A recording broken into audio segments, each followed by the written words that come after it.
ogsoonahay maanta in cudurka coronavirus uu adduunka ku faafay runtiina dhibaato badan uu ku hayo dad tiro badanna ay ku dhinteen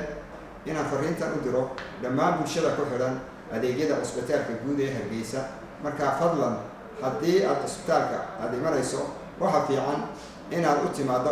dan muhiima haddii aad ka leedahay haddii kale inaanad iman baa fiican waxa kaloo aan jecelahay in aan fariintan u sheego bulshada oo ah haddii qof bukaa kaa jiifo cusbitaalka ama uu ku jiro in aad markaad soo siyaaranaysaan ay tiro yari soo siyaarato oo dadku isqaybiyaan laakiin koox dhan oo wada socota aanay soo gelin waxaynu ognahay kala fogaanshaha bulshadu inuu yahay qayb muhiima oo cudurka lagaga hortagayo fadlan ha iman cusbitaalka haddii aanad dan muhiima ka lahayn fadlan gurigaaga joog